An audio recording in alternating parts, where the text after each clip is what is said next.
I don't know if using the golden ratio is something you have to do, Mm-hmm. but when I was analyzing the masterworks, they all did it. I don't know if it's intentional or not, but every time I overlaid the golden spiral and the golden ratio lines, the horizon always lined up with those lines. Certain focal points always landed on the end of the golden spiral. So I was like, it worked for them. It always works for me. It's it's useful. I don't know. Uh, Don't fix what's not broken. yeah, there's definitely other ways to compose an image, Mm-hmm. but this just works all the Mm-hmm. time for some reason. Some people connect that to some magical stuff. I don't buy into that all that much, but it just works.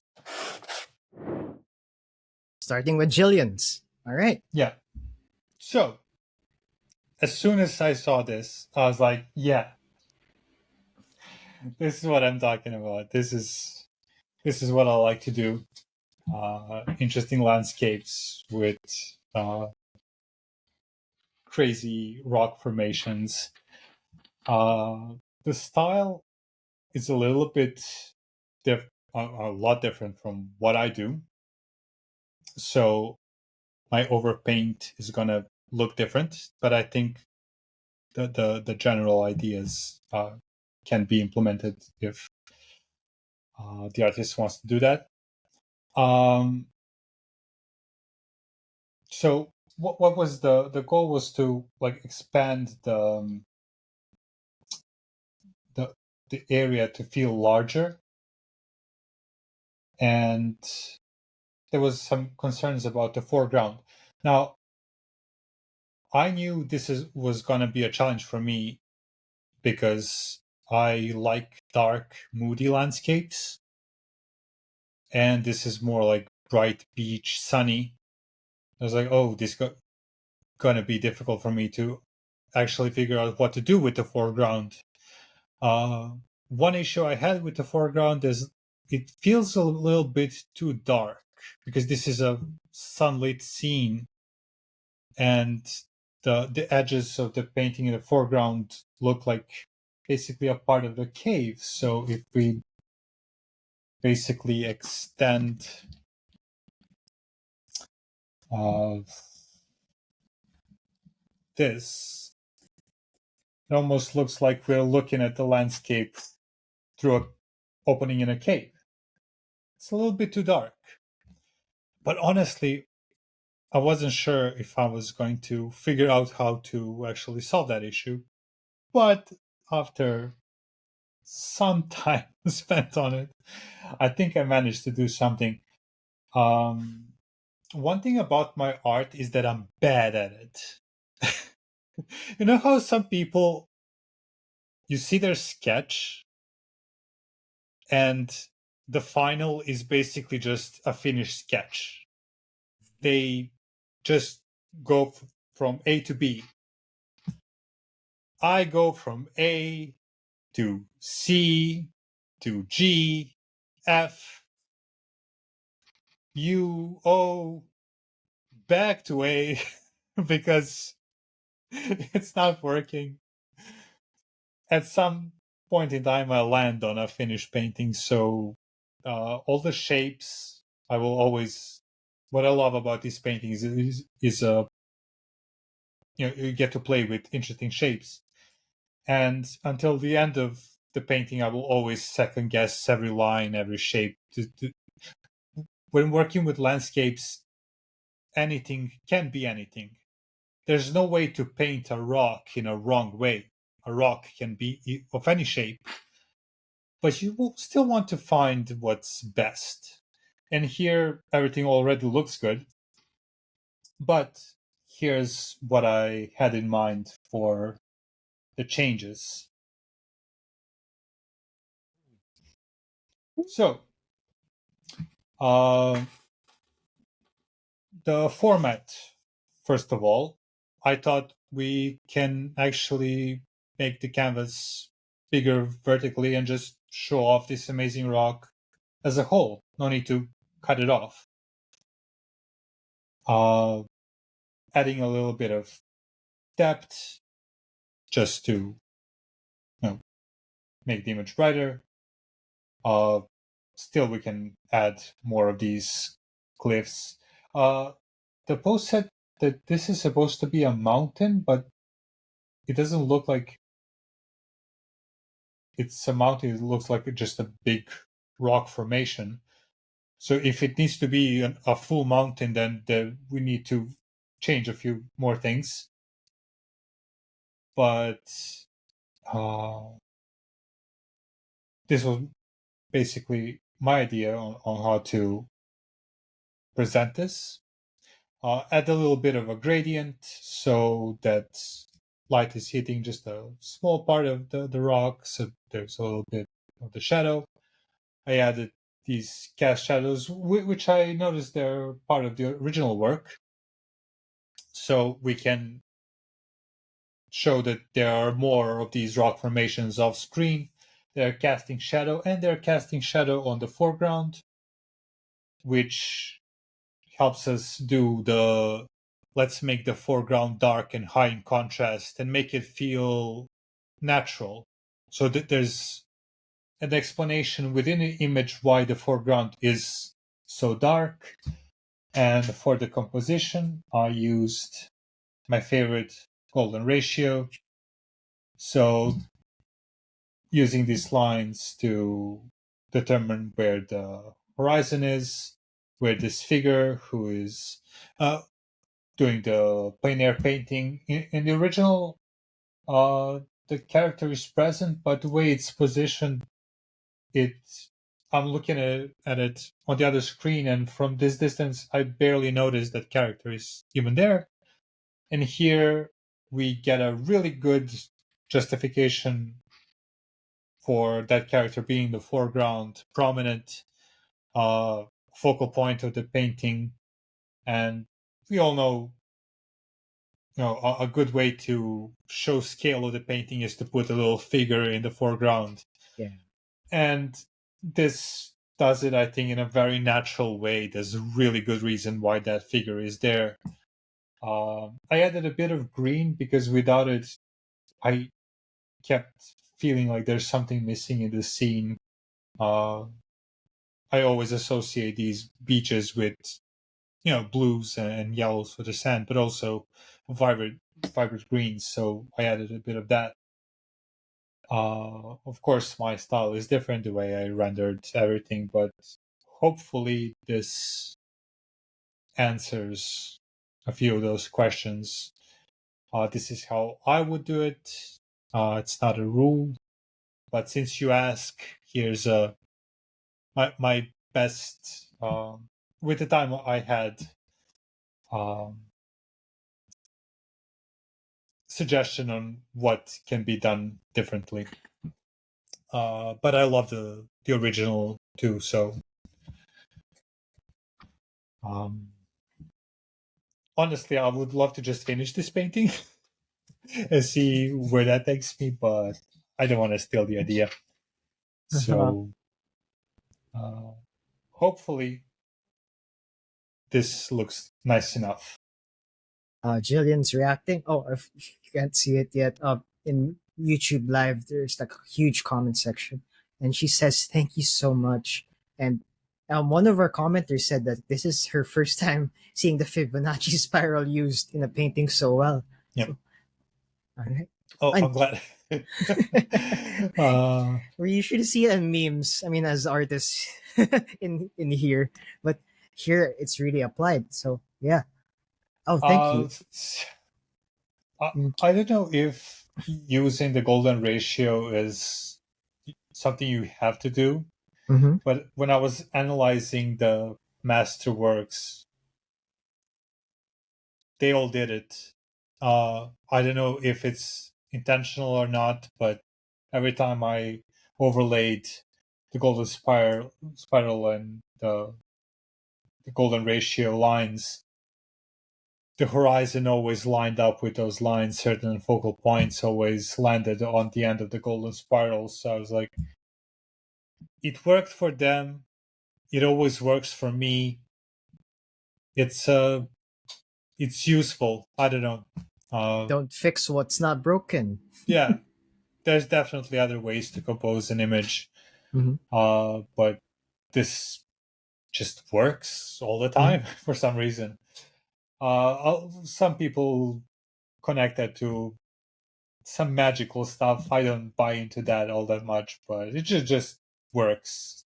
It's when you're deciding, for example, I've seen people um, basically a common mistake I see is that they would have a cliff on the side of the image or a tree or something, and basically they would paint it like too close to the edge, like do this.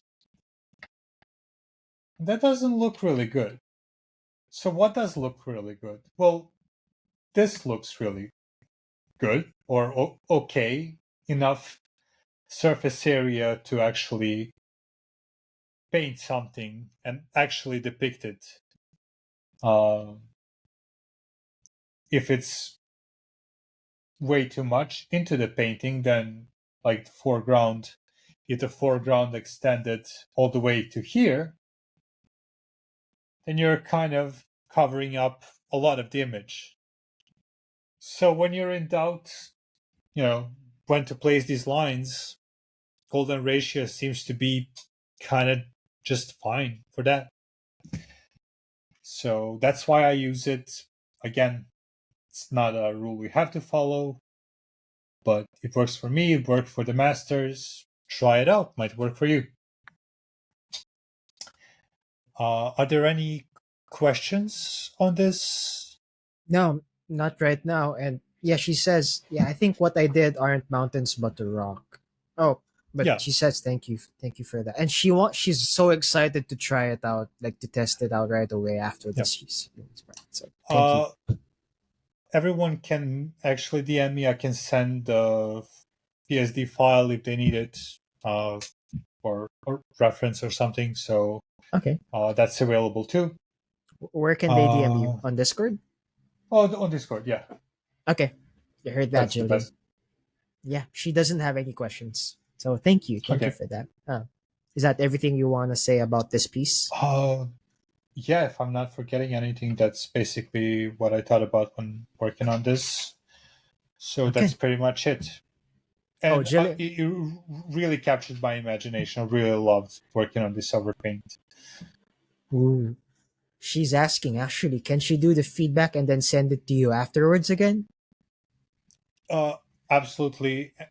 If I can help, if there's a question, anytime, I'm available. Just DM me. It's never a problem. Okay. If I can help, well, my story as an artist is that I got help and I became an artist, and now if I can help in any way, I will. So any questions later, anytime. That's from everyone else who ever is seeing this and seeing that I can help in any way.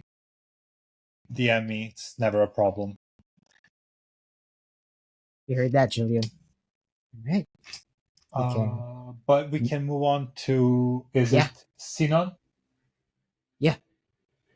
Sorry, Serbian is very bad with foreign names because in Serbian we read exactly what is written. So Mm-hmm. I'm very Oh, foreign names are very difficult. I'm always afraid that I'm mispronouncing somebody's name. So no, you actually pronounced it the way we pronounce it. So, Sinan. Okay, so I was afraid of this one ooh.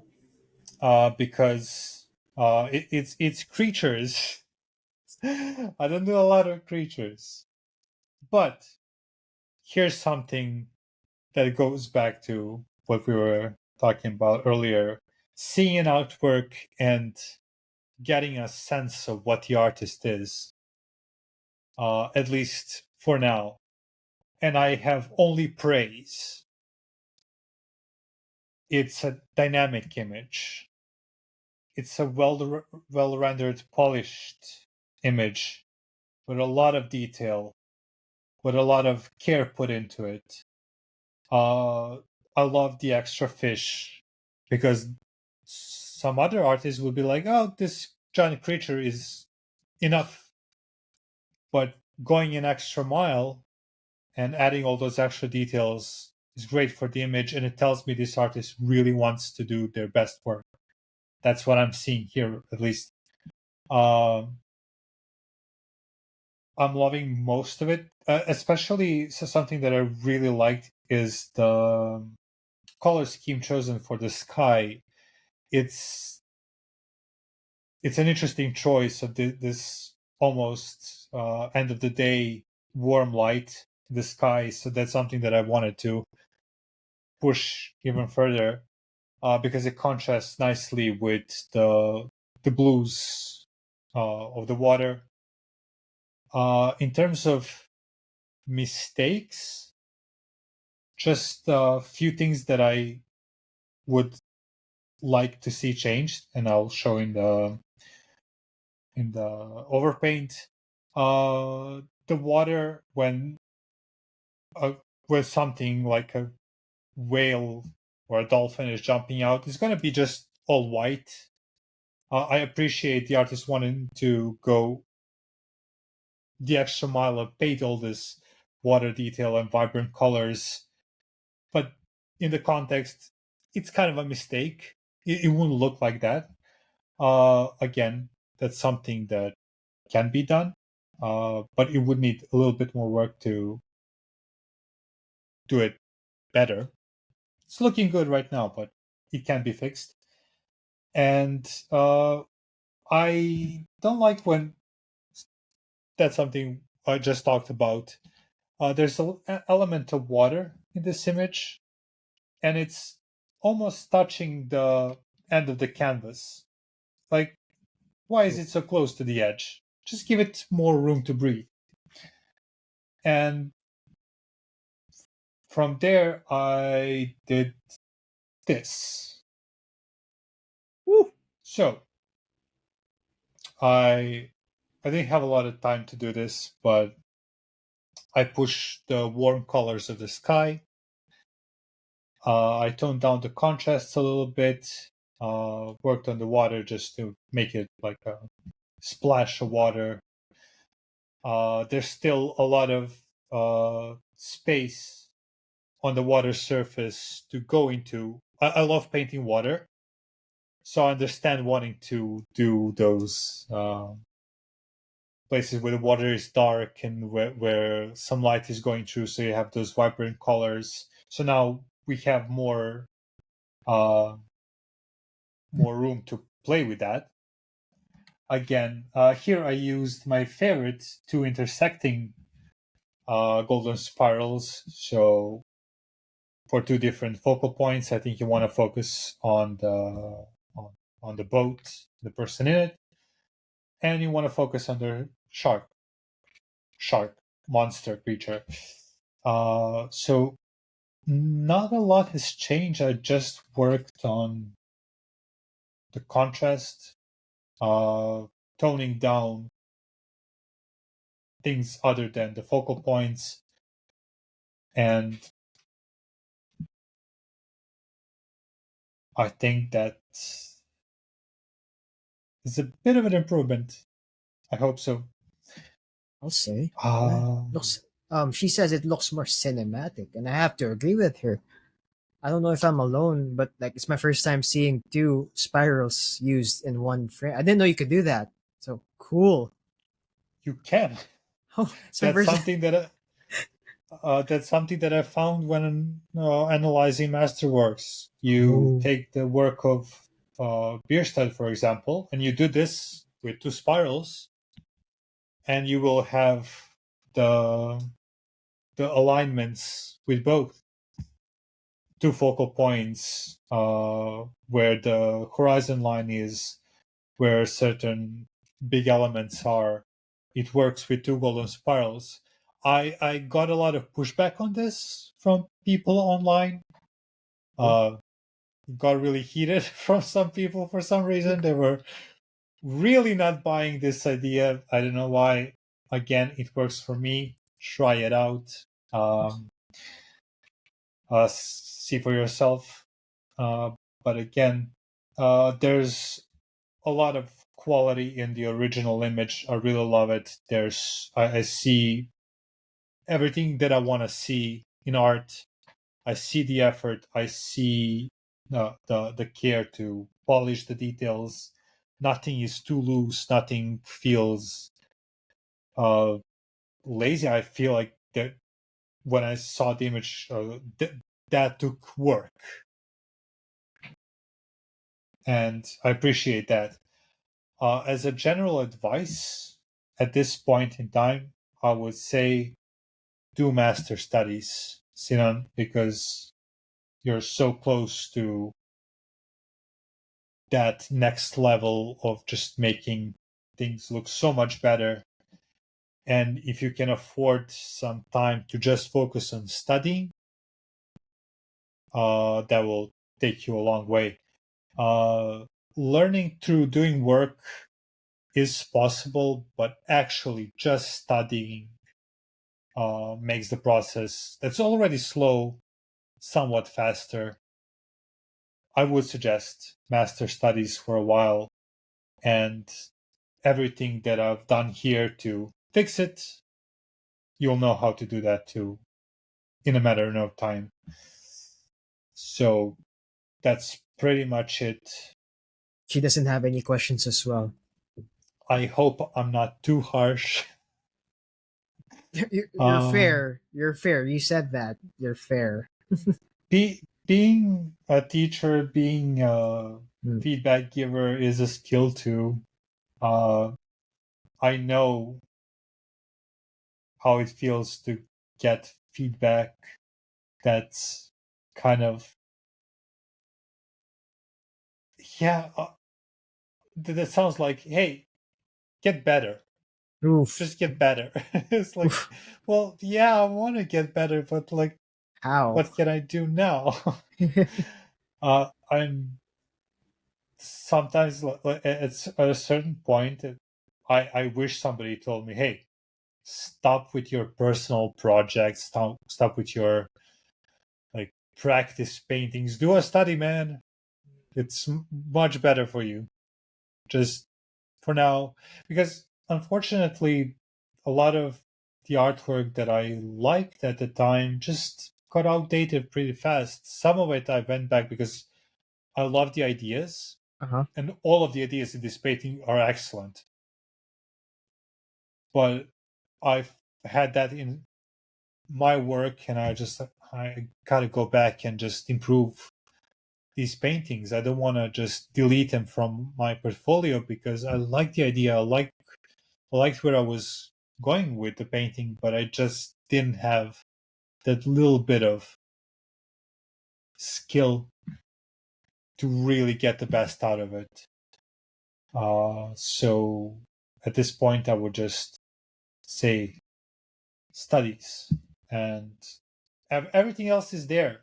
I see commitment to art. I see a good idea, good composition, clean rendering. You're already there in terms of being really good. So I definitely want to follow Sinan and see where this art goes in the future. It's gonna be fun, Oh, you heard that, Sinan. Got a new follower right there. Thank you. definitely. Oh, we got a question. uh, A tangent okay. question, actually, from Ella. Unrelated to the feedbacks, but I noticed that your works are geometrical to a degree. What influenced you to develop that unique style? Uh, Geometrical in nature. Yeah, I think that's what Ella observed. Yeah, she could see some geometric shapes to a degree. Uh, I don't know. Uh, Again, a lot of what I'm a mix of influences. I study from my main inspiration are traditional artists, and they didn't play around with crazy perspectives like the third painting we'll be looking at. That's something that I'm really bad with. Just warped perspectives. I like to just round everything, make it look like you're standing there and looking at the scene. Uh, I like to think about shapes. I'm painting a lot of rocks, trees, and organic shapes, but I really try to approach them with a purpose. I need them to have a certain flow, certain order. I guess it's my OCD. I need everything to have an explanation why this branch is going this way instead of that way. A lot of it is for compositional reasons. You want to have certain lines kind of guide the eye towards the focal point. So a lot of that goes into my decisions. Maybe I would be able to answer more clearly if I kind of knew the specifics, what artwork are they looking at and commenting on. Oh, I think it's in general because she notices you have strong shapes, very strong shapes. Yeah, again, that's something that I really think about. If you look at my early sketches for any of my work, I would have an idea. Oh, this is where the mountain is. This is where the rocks are, trees are. But as I work, I constantly refine the shapes and trying to find what looks the best. As sometimes something looks good early on, but as other sections of the painting develop, some shapes no longer work for me, and I always try to get the best out of it. So in my paintings, nothing is really random, even though I'm working with randomly shaped objects. I always kind of figure out exactly what I want to do. Right. Um, Wait. yeah. The next one, okay, I'm really afraid to show it because I really had like 5 minutes for it. Uh, but yeah, here, this already looks awesome. There's great colors, uh, great sense of depth. But in the description, this is supposed to be a cave. And when I looked at the image, it didn't look like a cave. So when I wanted to do in the overpaint, I just wanted to try to go for that idea. And again, it looks horrible because I had 5 minutes for it, but maybe we can just do it live. Oh, And expose me as a complete hack who doesn't know what he's doing. you Again, feel. I wanted to move the focal point. Again, the city, which is like the main subject matter of the painting, is again too close to the edge of the painting, so I wanted to move that in and just work on the idea of this being a cave. Ooh, So again, I wanted to move the source of the light just a little bit into the image compared to the original that was like uh, this. Hold on, I always get mixed up with the layers. Come on. So this is like this is drawing attention to itself because it's a very bright spot, mhm. but it's like on the top of the image in the corner. So it's a stronger focal point than this, and this is supposed to be the focal point. So I basically toned it down, brought it in, um, maybe we can add more of these cave openings, but this should be maybe the main focal point. Again, with the scale is so huge in the original idea, and that works.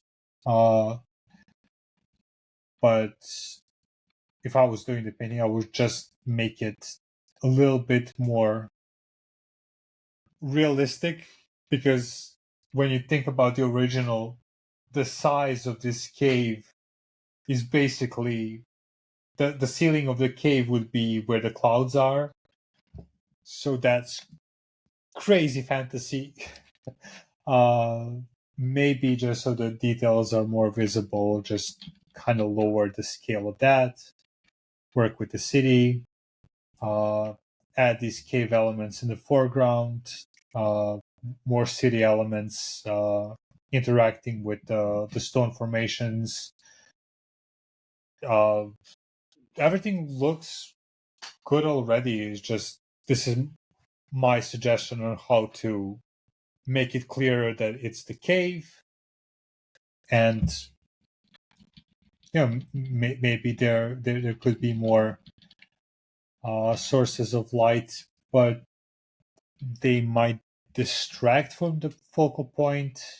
But judging from the original painting, the artist can handle pretty much any idea and make it work in the end. So this is my 5-minute suggestion. Everything already looks good. So that's pretty much it. If I can answer anything I'm further. I don't believe Brad is online at the moment, but he'll see this on the stream. And if ever, Yeah. he can always shoot you a DM, right? On Discord? Yeah, contact me. I can send the PSD. He needs this. It's a great idea. Mhm. Again, this image when finalized, I thought this was like, whoa, very well rendered, but it says that it's like loose. So by the end, this is going to be amazing. So this is just my quick suggestion on how I would approach this. But I think Brad got this. So that's pretty much what I Everyone, yeah. have in terms of critiques. Mhm. All right. I hope I wasn't too harsh. I hope I helped. As far as harsh So critiques go, you're pretty warm and nice and fair. Like, we've heard hopefully, harsh from other people, not on the show, not on the show, but like we've heard horror stories of like art directors. So thank you for being fair.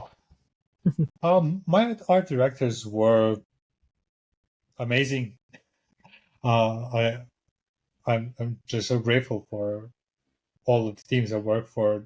I cannot pick my favorite because they're all so awesome. Um, but again, if I can use my experience as uh, just to prepare other people for their future careers, like I I I never got a job that I applied for. Oh, I get I get discovered and hired, but when I was in job interviews, that didn't go too well, for multiple reasons.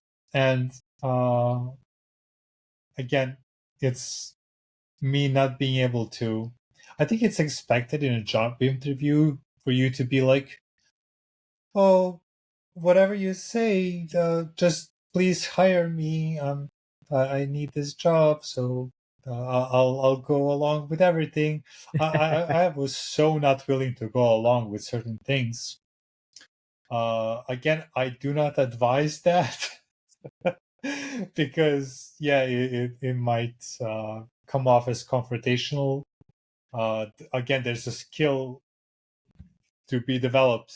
You know, I feel like we're supposed to get a job where we're supposed to go and work, and we're supposed to be as happy as our employer. they're asking questions about us, but we need to be asking questions about the workplace as well, and see if it is a good fit for us. Sometimes you don't have a choice; you have to put food on the table, and you got to do whatever to get the job. But sometimes you want to ask questions. But there was one thing about feedback. I was asked to give feedback on my own work Oh. and other people's work. And I made a huge mistake. I didn't ask for context, because that's very important. I was very familiar with what I was given uh, as an example to give feedback on, because I had direct experience with that kind of art for that genre of games.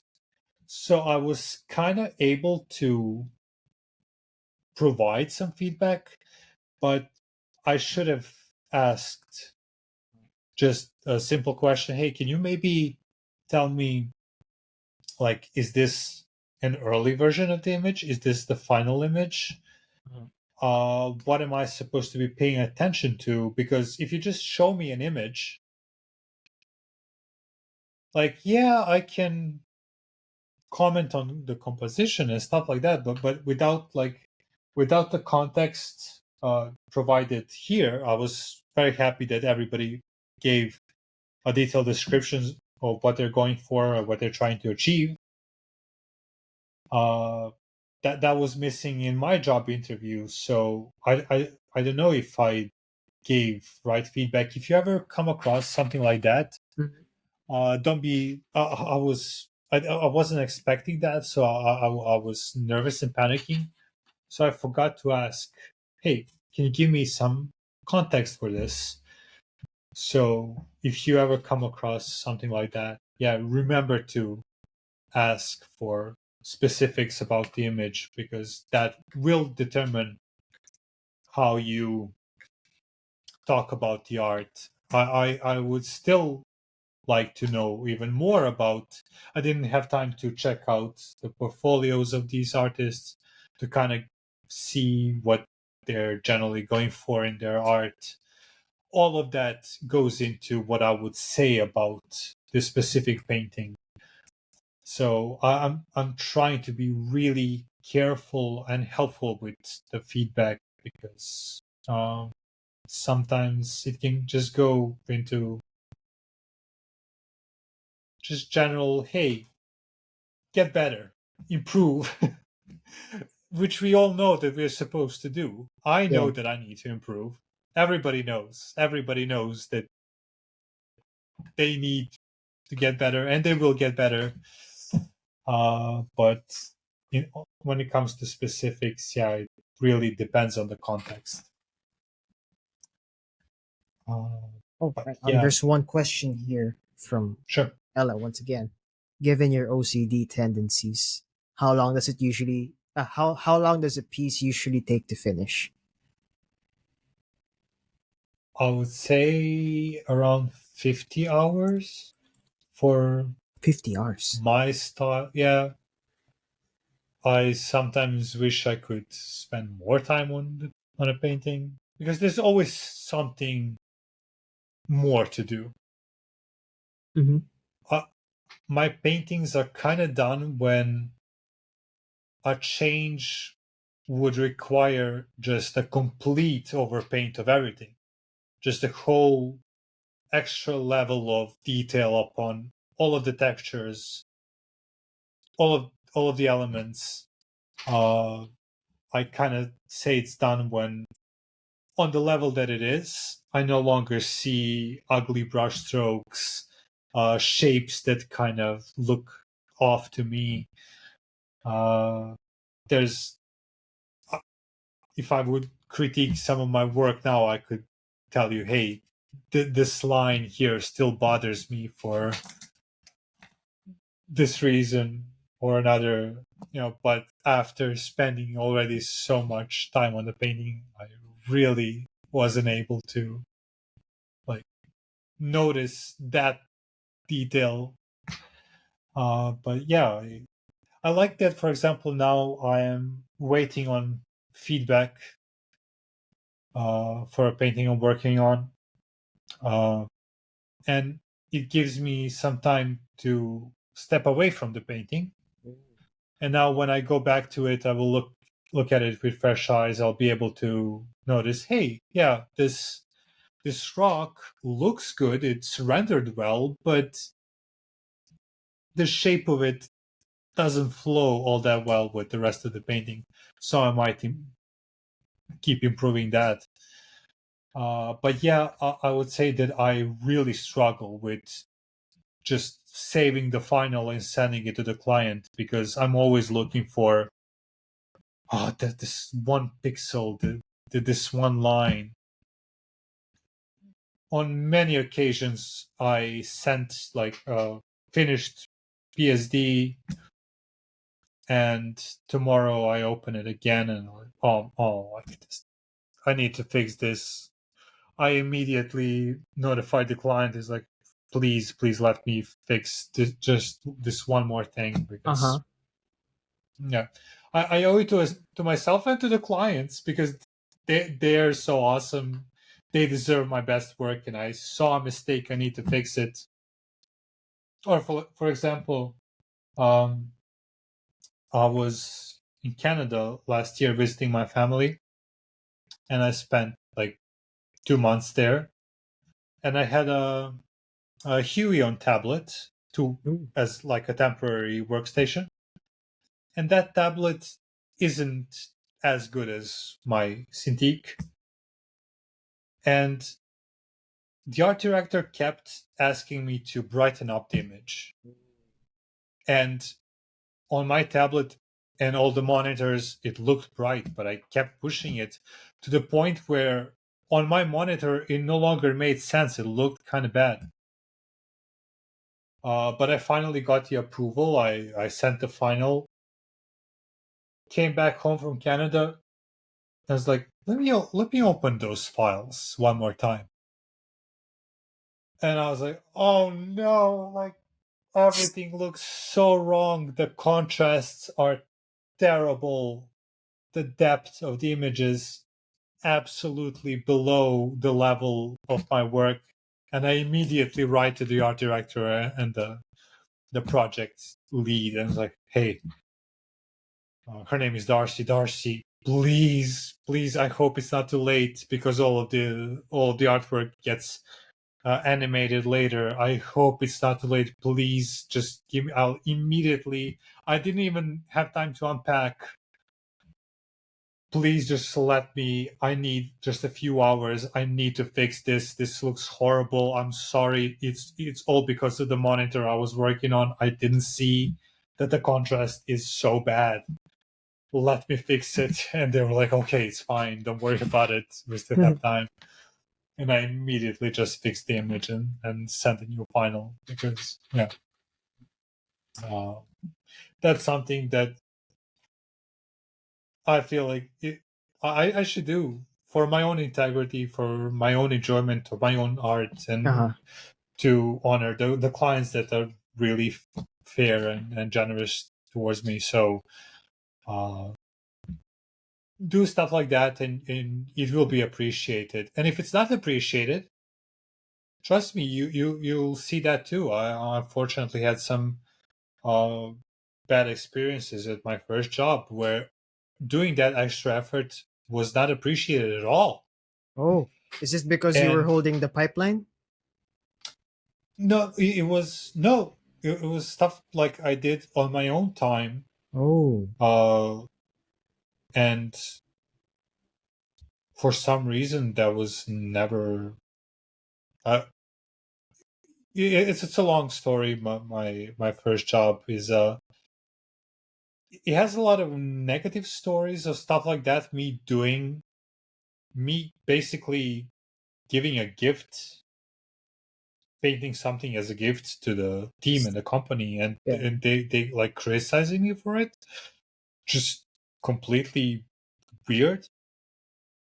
And here, for example, in Fablecraft, I basically did fan art inspired by the project because I love the world. I love what other artists are doing. And I basically painted fan art, and they're like, hey, we love this. We kind of had the exact same idea. You kind of read our mind. Here's some money for it. We don't have the full budget, but here's some money for it. We want this for our project. So it's really easy to recognize which client really appreciates the extra work and which client doesn't. And you just follow that vibe. If it's not appreciated, then maybe look for other opportunities. And when it is appreciated, the right people will immediately show you that they like you, they like your work, and they will do what's right. So yeah, for me, I never ever left a painting with a mistake that I saw a mistake or a problem. I'm like, Stick. never mind. Oh, Who cares? It's in the corner of the image. Nobody looks at that. no. No, if I saw something that could be fixed, I fixed it, and that's it. It is part of that OCD, but it's also just general integrity of an artist. It's for me to enjoy, to actually look at my artwork and not worry about that mistake. So it worked well for me. Adopt some of that OCD. Trust me, it's good for you. You heard that, guys. For those of you taking your freelance work, and we got a bunch, by the way. Oh, one last question from our audience, and I think we can end the show here. Question from Jillian: do you do plein air paintings? No, I don't have the time for it. I would love to. Mm-hmm.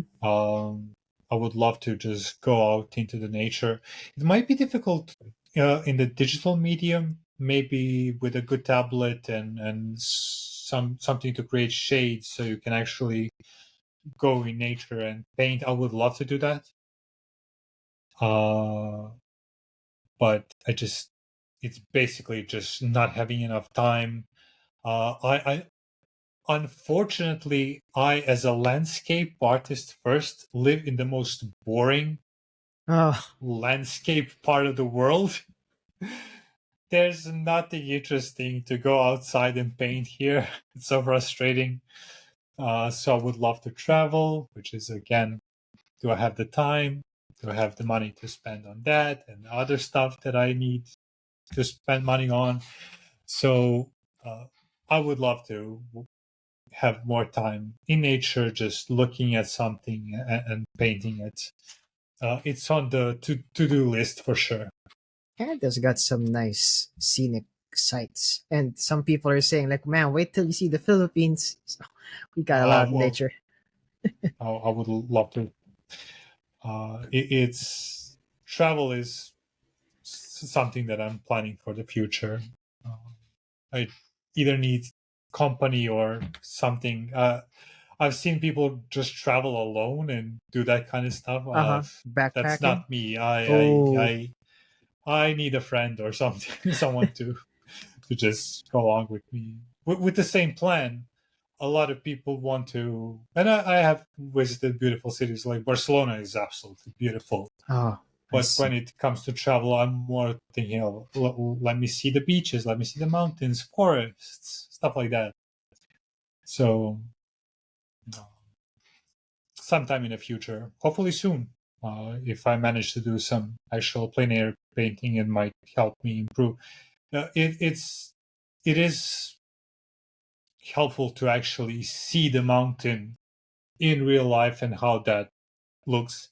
Yeah, we have the references, we have other photo refer- photo references, other people's artwork, but actually seeing it in person, I think, is a whole different experience. Photography, as you know, doesn't capture reality. Yeah, You cannot actually photograph those colors as they are. So I think for landscape painters, going out there is very important, and hopefully sometime soon I'll be able to do that more. We'll, we'll follow your Twitter closely and see if you manage to go out and do plein air. Oh, speaking of Twitter, where else can people follow you, or anything you want to bring up for if we can help support in any way, like follow? Our station always helps. Okay. I, as a freelance illustrator, rely on me being seen and discovered by clients' projects. So when I post, liking and helping me trend a little bit can make a huge difference between nothing and a dream job. So ArtStation and Twitter is where people will actually be able to follow me, because other platforms like Instagram don't work. Kara. I'm not active there, but I want to be active there. Mm-hmm. So I just didn't have the time recently. So again, that platform should be also good for artists right now. No AI spam, so that's good. Ah, the whole AI Something we're jazz. not free from on ArtStation, unfortunately.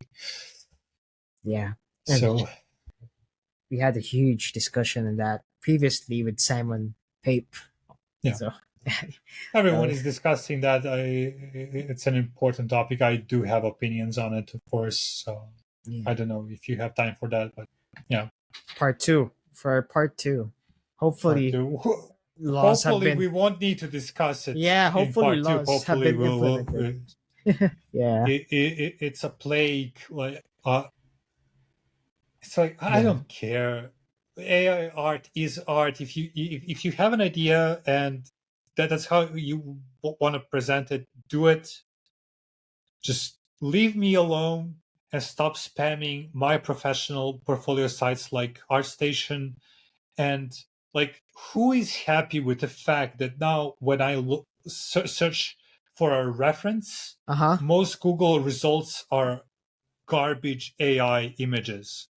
Like Oh, that, I needed a reference for a bear, and 90% of the results were AI renders. Like, I don't care if you're the biggest fan of AI art.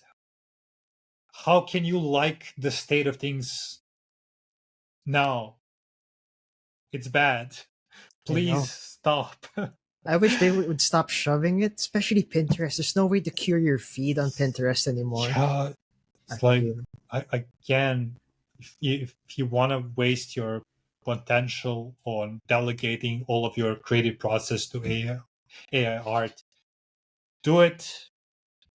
Cannot stop you, but please recognize that. If I can get into that, I was like, I want to be fair to everybody and Mhm. just say, hey, photographers, uh, graphic designers, they also make images, but they recognize that ArtStation is not a platform for them.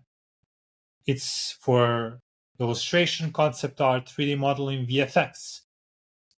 So if those artists don't post on ArtStation because they recognize it's not a platform for that, it's also not a platform for AI art. Post it on Instagram, post it on Twitter. That's an open platform. Why do you have to spam a professional portfolio website? You're Exactly. making it difficult for artists to trend and be seen. You're making it harder for art directors who have to scroll through endless, useless images to actually find somebody they can hire. And I'm sorry, they cannot hire you to prompt a commission because you Yeah. cannot do what I do with prompts. I'm sorry, you cannot. I so like I'm fair. If you like doing it, if you're not already bored with it, do it. But please, some boundaries, some respect for other people and careers. So yeah. I'm looking forward because I know people are hopefully nearing the end of passing a law on that, and hopefully, like after a few years' time, we won't have to be this disgruntled. Hopefully, we've had Mm. progress. So Yeah. the future is kind of scary, but like how what you said earlier, you're looking forward to the next 10 years. So hopefully, in the next 10 years, AI hasn't overtaken us like cybernet.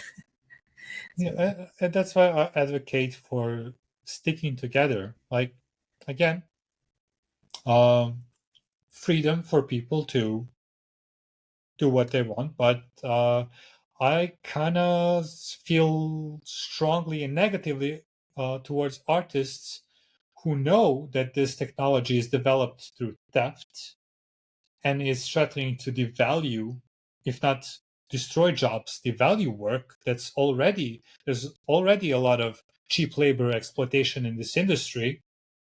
So AI can, be used as an argument to pay us even less. And you're an artist working in the industry and you're choosing to enable that. I'm sorry, you're not working with your colleagues. You're not being a team player, and now that we really need you to be a team player. So, yeah, I think let's stick together. yeah, especially now, Let's now we need decide to. that us actually doing the work is valuable. We have always provided so much value, financially, historically, culturally. There's no need to degrade us, to devalue us. Let us keep doing this. And if we stick together as a global community, it doesn't need to be an official legal union, but a sense of we're in this together. Like, it's on me to, when a client tells me, hey, use AI in your pipeline, I'll say no, Straight quit up. that job immediately. It will cost me, Mm-hmm. but if we all do that, then they'll have to let us actually do the work that we know is better like this. There's a reason why I don't even want to delegate. Like, if it was super ethical, everybody's being um, compensated for the work that was used for training, and everybody gets some money when their artwork is used to generate a prompt, whatever. If it was super regulated, I still don't want to do that. I I want to do my own sketching because that's how I'm getting my mind to work, to engage with ideas, to I'm training to find solutions. I don't want to delegate rendering to AI because I want to develop my own style. Every hour and minute I spend on rendering, that's me developing my unique style that one day might become very recognizable, very special. I don't want to delegate that to somebody else, a machine or another artist. I want to do my own work because it's all valuable. And I'm missing out if somebody else is creating my own, creating ideas for me, doing rendering for me. So do the work. It's worth it. It's good for you. And stick together.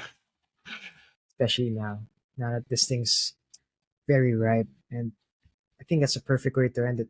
Like I've been saying the whole time, this is very comforting. It's like someone's giving me hot cocoa, and I think other people could relate to that. Hot Thank you cocoa is so. great. Hot cocoa is lovely, man. Mm. Thank you so Oh, much, the best thing. Anthony. Once again, Uh, everyone, this has been Anthony Thank you. Avon. Again, thank you so much for the opportunity to speak to other artists.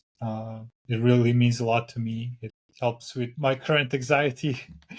And um, We're all hopefully I'll have manifesting. some. We're all manifesting Hopefully good I'll have karma. some good news to share with everybody. And yeah, again, thank you so much.